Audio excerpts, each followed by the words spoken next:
As a WPF developer, anytime I want to remove or add an element to my visual tree, I have to jump into some code behind and write some C#. That, or I can use a combination of binding and a custom visibility converter. But once again, that requires custom logic and some static resources. And let's just say it can be a real pain in the butt if you have many types of elements you're dealing with. In Angular, it makes it so much easier. How much easier? Well, let's find out. Roll the intro.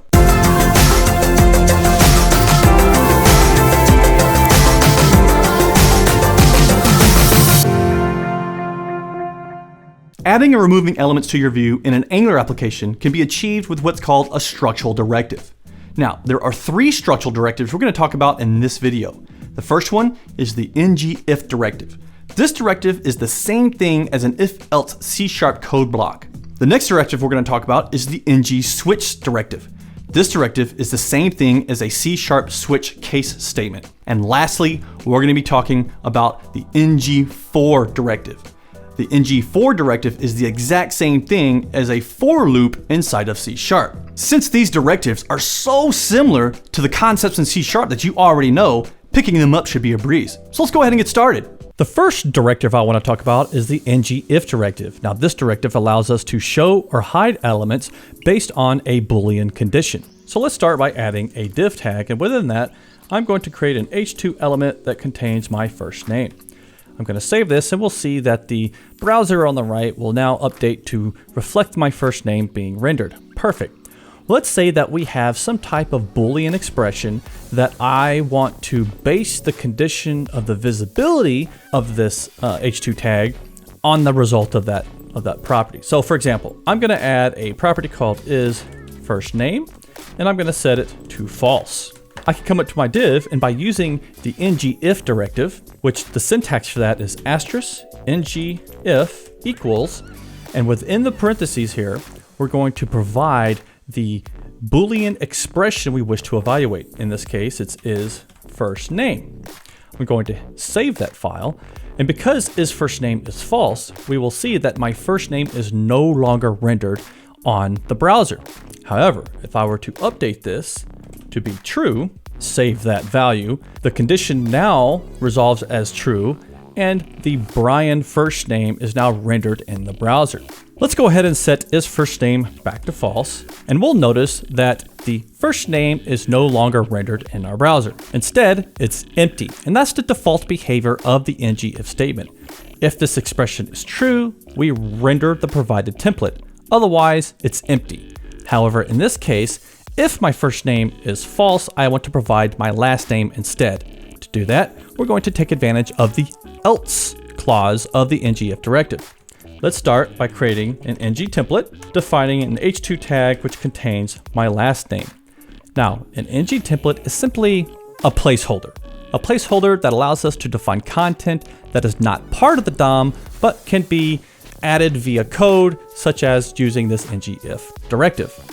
But in order to use this in the directive, we need to give it a template reference variable name, such as last name. Now that we have named our ng template, let's go into our ngIf directive, semicolon, else, last name. We'll save this, and because isFirstName is false, we're saying else use the last name. Therefore, we are using this template provided of the h2 Lagunas last name. Now, another way we can write this is we can say isFirstName, then first name, else last name. So in order to do that, let's create another template, except call this first name, change that to Brian, and remove the inline template here. We'll save that, and it's going to behave the exact same. We'll change this to true, and now my first name's being rendered in the browser. And one final tip on using the ngIf directive is that the expression is not limited to a single property. You can actually use multiple properties and or functions, as long as the expression as a whole returns a Boolean result. So for example, I can even use logical operators such as and is valid or get is valid name. You get the idea. The next directive I want to talk about is the ngSwitch directive. This allows me to compare one expression to multiple expressions to decide which templates to add or remove to the DOM. So to do this, let's start by creating a simple div element. And within that, I'm going to create some H2 elements that represent makes of cars.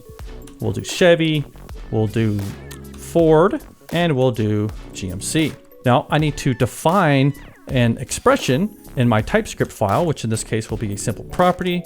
I'm going to set it to a default value of Chevy. Now, if you look in the browser right now, we can see that all three of those options, Chevy, Ford, and GMC, have been rendered to the browser. Now I'm going to use the ngSwitch directive to change that and only display the item in which the expression matches my make property. So to do that, we're going to use the ngSwitch equals and then the expression. The expression we're using in this case is the make property. So if I were to save that, nothing happens because we have not added any cases to this switch. To do that, I'm going to go to the H2 tag and I'm going to add a switch case. The syntax for that is asterisk ng switch case equals and then the expression. In this case, I'm comparing directly against text, so I have to add a single quote within those double quotes. And then I'll add one for Chevy.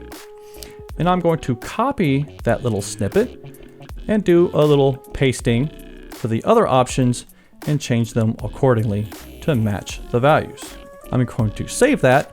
And then you'll notice in the browser, because we're using a switch case against the make expression, which is this property, the value is Chevy, we're only going to see the Chevy option rendered in the browser. If I were to change this to say GMC and save that, only the GMC option will be rendered in the browser. Now, what happens if we add an option that is not available, say the Lambo? Well, nothing is rendered because that did not match any of our conditions. Now, when you normally use a switch statement inside of C#, you have not only the case, but you have a default value. In that case, we're going to add another option here. We'll say not found, and we're going to add a ngSwitch default, which will act as the default value if none of the other values are found. In this case, we're looking for Lambo. We don't have the Lambo option, so we switch to the default case, which is not found, and not found is rendered in our browser. One thing I'd like to point out is that these are expressions. So for example, I can change this text value to say a method like getGMC. I can define this method, getGMC, return GMC, and as long as my value matches the result of that expression, you will see that the GMC H2 element is being rendered. These expressions just have to return the result that match the expression you're passing in. Pretty simple. Next up is the ngFor directive. This directive allows us to iterate through a collection of objects and add a template for each item in that collection. Let's start by adding a collection of objects in our TypeScript file. I'm going to call this an array of makes, and let's add a make for a number of vehicles such as Chevy, Ford, we'll do GMC, and how about Dodge. Now let's create a div, and for each div we're going to create an H2 tag that lists out the name of that make. To do that, we're going to use the ngFor directive. The syntax for that is asterisk ngFor equals, and then within the parentheses, let make of makes, and that provides us the ability to now use interpolation to use the make property that's defined here of the makes collection, or the makes array, and print that out on screen using an H2 tag. Let's go ahead and save our work. And now we can see that for each item in that array, we are using an H2 tag to represent that in the browser: Chevy, Ford, GMC, and Dodge. The ngFor directive provides a couple of helper items that allows you to get more information about that collection, such as the index as I allows us to determine what the index of each item is. So we can use interpolation to find the index. So we can see the index of Chevy is 0, Ford 1, GMC 2, Dodge 3. We can also get the first row We can see that Chevy is the first row, while Ford, GMC, and Dodge is not. As you might guess, you can also get the last row, or the last item in the collection, which we can see that Dodge is the last item. We can also determine if the item in the collection is in an odd position or an even position. So odd as O, we'll update our value here. We can see Chevy is not odd, Ford is, GMC is not odd, Dodge is, and besides odd, we can also determine even. And we can see that Chevy is even, Ford is not, GMC is even, Dodge is not. So as you can see, by using the ngFor directive, it is very easy to iterate through a collection of objects and display a template in the browser for each item in that collection. And that's it. That's how easy it is to add and remove elements to your view in your Angular application. Just use a structural directive and you're done. Simple. Now it's time. It's time to announce the winner for the 1-year subscription of Infragistics Ultimate. The winner is Ruben Esparza. Congratulations, you are the winner. I will be contacting you very shortly on how you can claim your license. If you would like to enter for a chance to win a 1-year subscription to the Infragistics Ultimate worth nearly $2,000, subscribe to my channel, like this video, leave a comment below, and you will be entered into the next video's drawing. Thanks for watching. I'll see you next time.